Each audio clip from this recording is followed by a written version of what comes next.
A Era do Capital Improdutivo, pelo economista Ladislau Dalbor.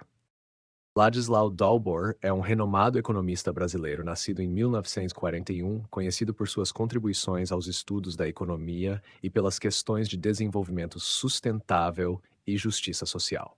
Graduado em economia pela Universidade de Lausanne, na Suíça, e doutor em ciências econômicas pela Escola Central de Planejamento e Estatística de Varsóvia, na Polônia, Dalbor tem uma vasta experiência acadêmica e profissional.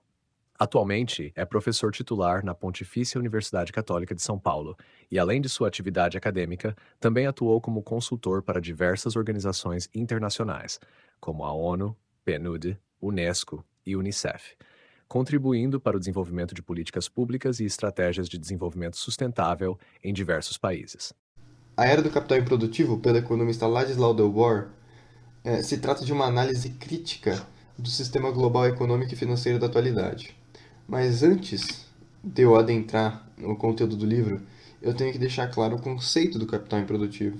O capital improdutivo nada mais se refere a ativos e investimentos que não agregam valor definitivo nenhum à sociedade. De que maneira? Como um exemplo do Dalbor, como ele colocou. É como se fosse uma economia de somar zeros. Esse exemplo foi dado numa entrevista à TV Senado. Então, mesmo que você consiga lucrar em cima de papéis, você não está efetivamente construindo nada.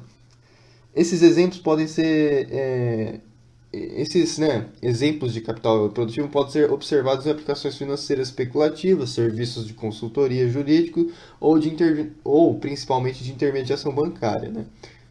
A financiarização do sistema econômico global da contemporaneidade, ela trouxe com ela uma era do capital improdutivo, com rendimentos superiores nessas atividades puramente especulativas, o que causou uma série de desafios ao sistema econômico, visto que vale mais a pena você investir nesses rendimentos especulativos. Né?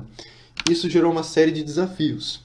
Desafios esses sendo ou desafios econômicos, ou desafios sociais, ambientais ou políticos. Ambientais mais como consequência de desafios econômicos e políticos.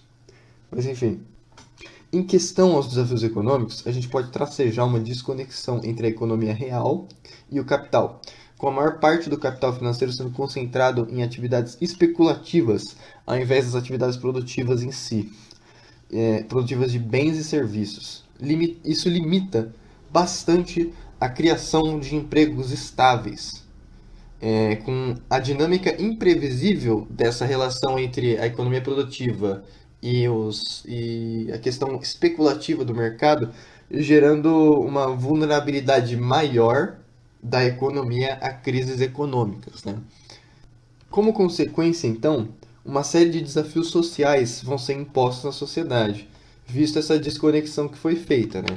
Com a precarização do emprego estável, muitos agora vão ser induzidos à pobreza, sendo barrados de oportunidade que antes eles teriam, ou que, quando comparados aos outros que beneficiam do capital financeiro, o que aumenta muito a exclusão, a desigualdade social, né, entre esses dois grupos. E isso gera, sem via das dúvidas, conflitos entre esses grupos e uma maior polarização na política. Né? Com todos esses desafios sociais e políticos, você vai ter uma facilitação do processo de lobby, em que empresas que buscam maximizar o lucro de seus acionistas ao máximo vão começar a se unir para dificultar, né, mudanças que podem solucionar diversos problemas de passarem, seja no Congresso, Senado, dependendo do modelo político que esse país estiver utilizando, mudanças que forem contra esse interesse delas. Né?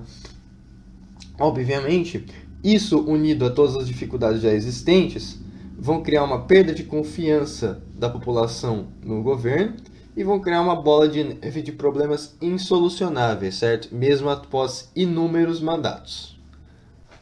Um problema que é fruto dos desafios econômicos, sociais e políticos são os próprios desafios ambientais, né?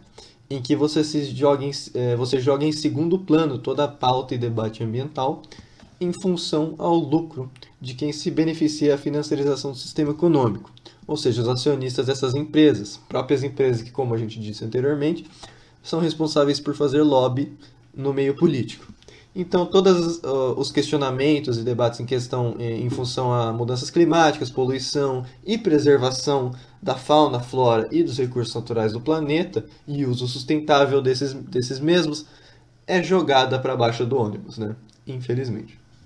Bem, em suma, né, percebe-se que a supremacia do capital improdutivo, né, visto a era do capital improdutivo por Ladislau Darbor, cria uma série de problemas, seja de caráter econômico, social, político e assim por consequência ambiental, que são todos alimentados em função da garantia de lucro de poucos que se beneficiam desse especulativo e detrimento de outros, né?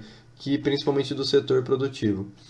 Enfim, esse foi o trabalho do nosso grupo integrantes Pedro Bueno, Rafael Santiago, Felipe Faria, Igor Ilek e Vinícius Braga. Espero que todos tenham gostado e até mais.